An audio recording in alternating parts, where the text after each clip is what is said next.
যাচ্ছি ওই পাগলের কাছে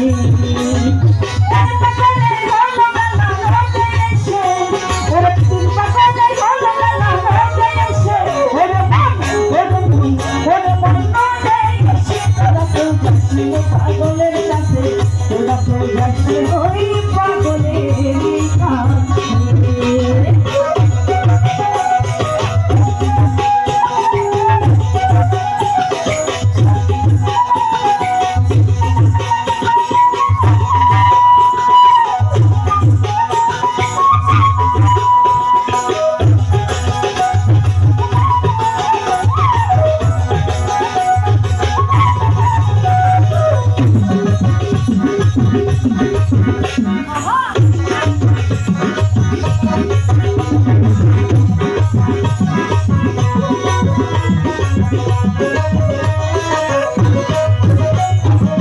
একটা নারী